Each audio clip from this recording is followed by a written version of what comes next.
Barabara mpenzi mtazamaji, ni matumaini yangu kuwa ubuheri wa afya mahali popote ambapo ulipo. Karibu katika taarifa zetu za Undugu Adhuhuri, Jumapili ya leo ya tarehe 13 mwezi Oktoba mwaka wa 2024. Mimi naitwa Kayanda na kukaribisha tuandamane kuanzia sasa hadi tamati. Kumbuka ni taarifa ambazo pia unazipokea mbashara katika mtandao wetu wa Facebook ambapo tunapatikana kama @Undugu TV, na pia nakupa fursa nyingine uweze kusema nasi kwa kutuma ujumbe mfupi, nambari ya simu ikiwa ni 0782705705, nami nitakuwa nayasoma kadri muda unavyosonga. Tuanze. Naibu Rais Rigathi Gachagua kwa sasa anahudhuria maadhimisho ya miaka 34 ya kanisa la ACK Diocese ya Embu. Maadhimisho haya yanajiri huku Gachagua akitarajiwa kufika mbele ya bunge la Seneti baadaye wiki ijayo kujitetea kuhusu mswada wa kumwondoa afisini uliopitishwa na bunge la kitaifa. Naibu Rais anatarajiwa kuzungumzia masaibu yake, japo tayari amewasilisha kesi mahakamani kupinga kuondolewa kwake afisini. Taarifa hiyo tunaendelea kufuatilia kwa karibu na tutakuwa tunakuletea kikamilifu katika taarifa zetu za hapo baadaye. Na tukielekea katika kaunti ya Mombasa, mtazamaji, ni kuwa kiongozi wa chama cha ODM Raila Odinga anaongoza mkutano wa wajumbe wa chama hicho katika kaunti hiyo ya Mombasa. Mkutano huo unajiri wakati ambapo tayari kinara huyo amemkabidhi rasmi gavana wa kaunti ya Kisumu Profesa Anyang' Nyong'o uongozi wa chama hicho cha ODM kama kaimu kiongozi.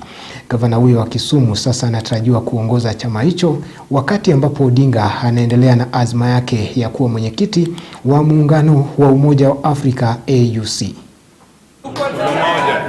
ODM, the violence that we saw, the use of wanton violence against innocent Kenyans whose only crime was that they were demonstrating for their rights.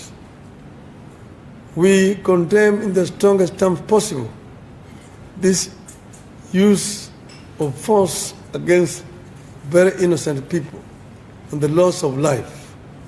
We say that justice must be allowed to take place against the culprits of these heinous acts. Madam Grace Wanga, you have 3 deputy party leaders. Honorable Osotsi, Honorable Abu Samad, Sheikh Nasir, and Honorable Simba Arat.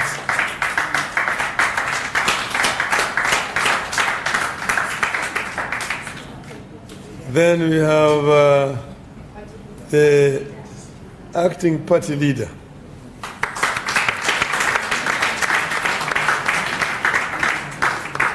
Professor Peter Anyang' Nyong'o.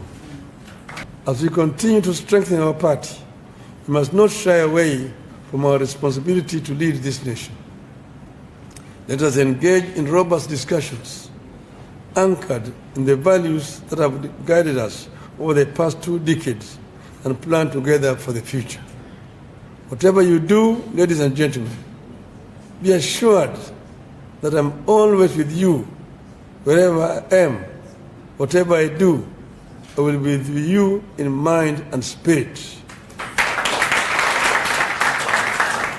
I wish you all the best.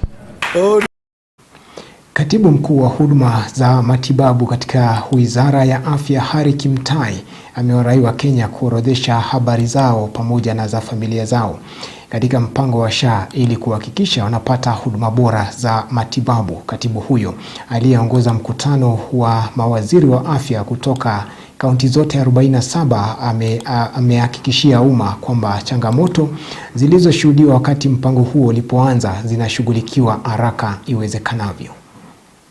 Enrollment has been quite successful. We have enrolled 12,800,000 members, 8 million being, most of them being members of the previous NHIF, and then about 4.5 million being members that were newly registered.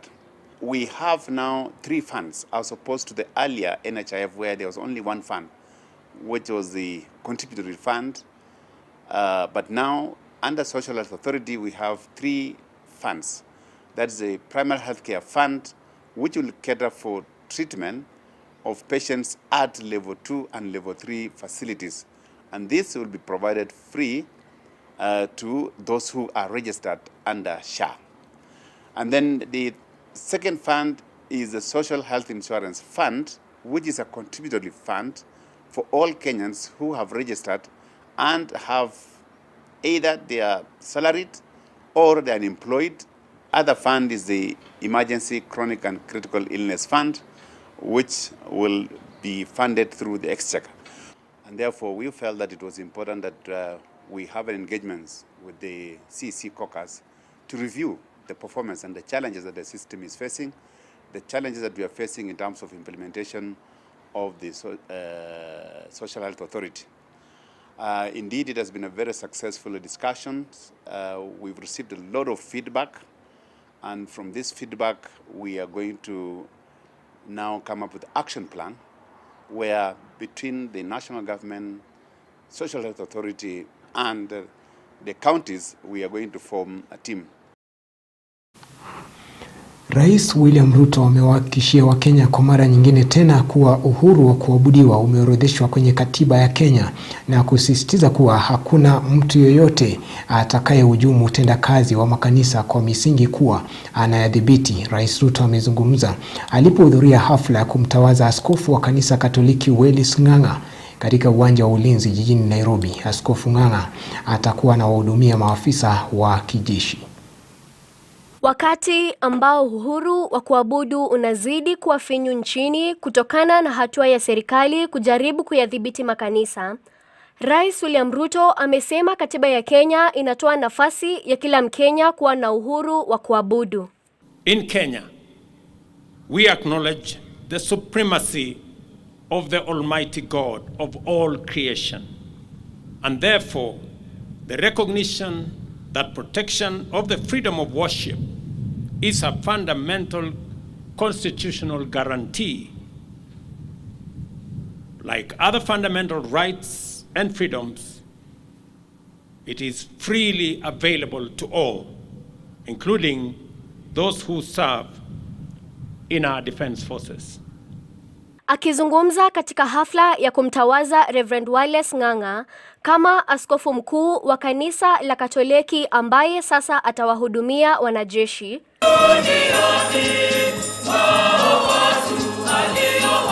Rais Ruto amesema kuwa wanajeshi ukumbwa na changamoto nyingi, haswa wakati wa kudumisha amani nchini, na msaada wa kukua kiroho kutawasaidia pakubwa wanajeshi hao.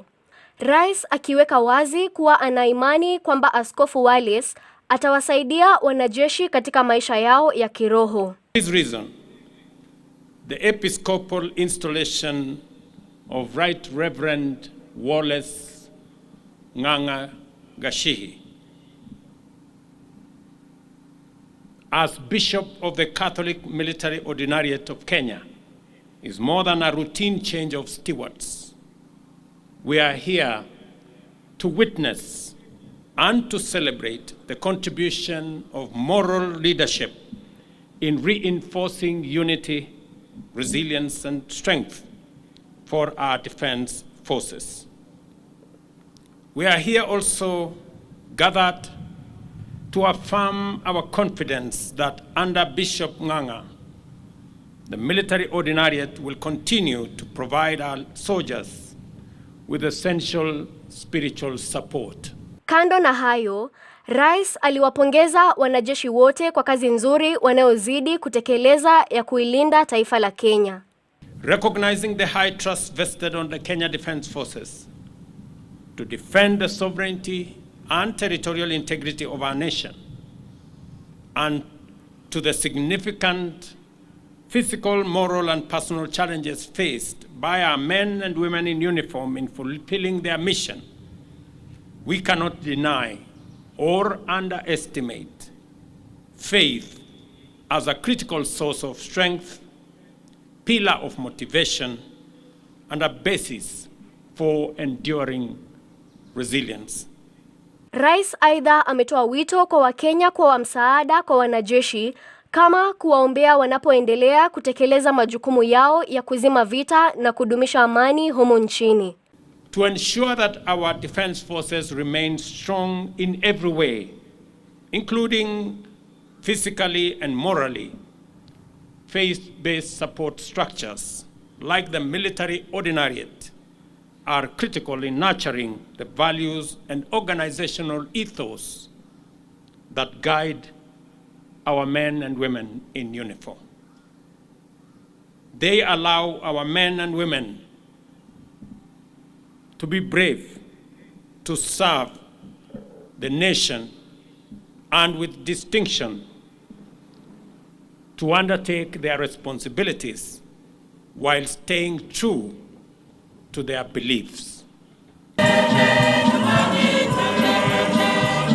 Mary Kyalo, Undugu TV. Baadhi ya viongozi wa kidini kutoka eneo la Magharibi wamepinga mswada wa seneta wa Nandi Samson Cherargei unaolenga kuongeza muhula wa kuhudumu wa rais na viongozi wengine waliochaguliwa. Chama cha viongozi wa makanisa nchini kimesema hakiungi mkono pendekezo hilo katika mswada wa sheria ya kurekebisha katiba ya mwaka wa 2024. Mswada huu unalenga kuongeza muhula wa rais kutoka miaka 5 hadi 7 na mabadiliko sawia kwa magavana na wabunge. Spiritually, we want God to ignite revival in the political sector. This revival, the church, according to the last census, Christians are 85% of the Kenyan population. And we want the faith of Christians. That means we have the largest market in the country. So we want Christians to get together economically. Nataka kuonya viongozi wetu waliochaguliwa. Hiyo mchakato mmeanza ya kuongeza miaka ya kukaa kwa ofisi hadi miaka 7. Nataka mjue Wakenya hawako na nyinyi, kanisa haliko na nyinyi. Tunataka kusikia mkisema vile mtaimprove maisha ya Wakenya, vile mtatengeza barabara, vile Wakenya watakuwa na pesa zaidi, vile biashara zitakuwa sawa na amani katika nchi. Labda mkisema mnataka kupunguza kwa miaka 3, tutawaunga mkono. Maana hata tunaona miaka 5 ni mingi sana. Na sasa hebu tuelekee kaunti ya Bungoma na hususan katika eneo bunge la Mlima Elgon ambapo wakurugenzi wa vyama vya ushirika eneo hilo la Bungoma wametoa wito kwa serikali kuweka mikakati kabambe itakayosaidia kuzuia uuzaji wa zao la kahawa katika taifa jirani la Uganda na kupelekea mkulima kupoteza mamilioni ya pesa. Wakurugenzi hao wakiwanyoshea kidole cha lawama wakulima wa kibinafsi haswa kwa kuendeleza tabia hiyo. Wakurugenzi hao vile vile wamezungumzia jinsi ya kuboresha ukulima wa kahawa kati ya masuala mengine. Ni hafla iliyohudhuriwa na wakulima wa kahawa na wakurugenzi wa vyama vya ushirika kutoka eneo la Mlima Elgon, kaunti ya Bungoma. Viongozi hao pia wameonekana kupinga vikali mfumo mpya wa ulipaji fedha kupitia benki almaarufu DSS, wakisema ni njia mojawapo ya kuwanyanyasa wakulima. Aidha, wameorodhesha baadhi ya sababu zinazowafanya kupinga, ambapo wamesema kuwa iwapo mfumo huo utafanyiwa marekebisho, basi watakuwa tayari kufuata. Leo hii tunakataa kabisa mfumo mpya ambao Cooperative Bank iliweza kuleta forms ndani ya society to sign juu ya DSS. Hatuchakuwa tayari na huo mfumo, maana unataka uingilie hata data kamili ya mkulima. Kwanza tuliona kasoro nyingi sana zikiwa zinaonekana kwa huo mfumo. Mfano, tungepata malipo ambayo si malipo ya chama, ikiwa malipo ya mahali pengine imewekwa mahali pale. Mwisho hata bila kuambiwa pia utapata imetolewa. Huo mfumo urekebishwe, ndipo utakuwa mwafaka kama mzuri kwa ajili ya societies. Wakizungumza kwenye kiwanda cha kahawa cha Mekom, wamesema kuwa kwa muda mrefu wakulima wa kahawa wamekuwa wakipoteza zao hilo mikononi mwa wanunuzi kutoka taifa la Uganda, huku wakiwanyoshea kidole cha lawama wakulima wa kibinafsi kwa kueneza hulka hiyo. Sasa wanaiomba serikali kuingilia kati ili kuhakikisha kuwa hayo hayaendelezwi. Zamani ng'ombe ndio ilikuwa inaibwa, kahawa ilikuwa hatuna shida naye, lakini kwa sasa imekuwa ngumu kwa sababu katika nchi yetu ya jirani imekuwa leeway kupata kahawa zetu, na wananunua kahawa zetu ambaye ijapitia process, na wanajifanya wananunua kwa bei nzuri, na ukiangalia vizuri wananyanyasa wakulima zetu. Kwa hivyo sisi kama societies ambayo tumeungana pamoja, tunasihi serikali ya Kenya waangalie mipaka zetu na wachunge kahawa zetu, ili watu ya Uganda wasipate kahawa zetu. Tunauliza wala private planters, kwa sababu wameignite wizi. Imekuwa rahisi hawa walipeana permit kwa njia ambayo si nzuri. Tunauliza county government wafanye revetting kwa hizo private planters, ili ijulikane kazi zao ni gani, kwa sababu tumegundua kwamba kahawa zetu zinapitia private planters. So we are requesting the county government wa revoke na wafanye vetting upya kwa private planters, hizi kahawa zetu sipate nafuu. Hafla hiyo ikinuia kuzungumzia baadhi ya hatua za kuhakikisha kuwa ukulima wa kahawa unaboreshwa. Pia wakulima wamehimizwa kuhifadhi data za wakulima kupitia mfumo wa kidijitali ili kuhakikisha kuwa wakulima wanapata malipo bora na yanayostahili. Very important for the data of the farmer to be captured, and when that data is captured, then they have a bargaining right with the financier for loans or anything that they have, you know, because people who are salaried generally, they will just take their pay slip, you know, but a farmer has a lot of produce, and we have not been able to capture that in the past for them to go and bargain for a good rate. So when we digitize, we are actually giving power to the farmer to be able to go and negotiate with these financiers. Immaculate Karimi, Undugu TV. Naam, sasa hebu tuelekee kaunti ya Embu ambapo wadau wa elimu wametoa wito kwa mtoto wa kiume kujiunga ama kujitoza katika sekta ya urembo ili katika juhudi za kukabiliana na tatizo la uhaba wa ajira nchini. Wito huu umetolewa wakati wa sherehe za 4 za kuhitimu katika taasisi ya Embu Technical, ambapo wadau hao wa elimu waliwashauri wazazi kuwapeleka wanao kufanya kozi fupi kabla ya kujiunga na vyuo vikuu. Tumeweza kufika hapa leo ili kuwaelimisha wakulima kuhusu mbinu bora za kukuza mazao yao. Hapa mnaona kuna mazao mengi leo, na wakulima wanahitaji ujuzi jinsi ya kuongeza mapato kwa mashamba yao.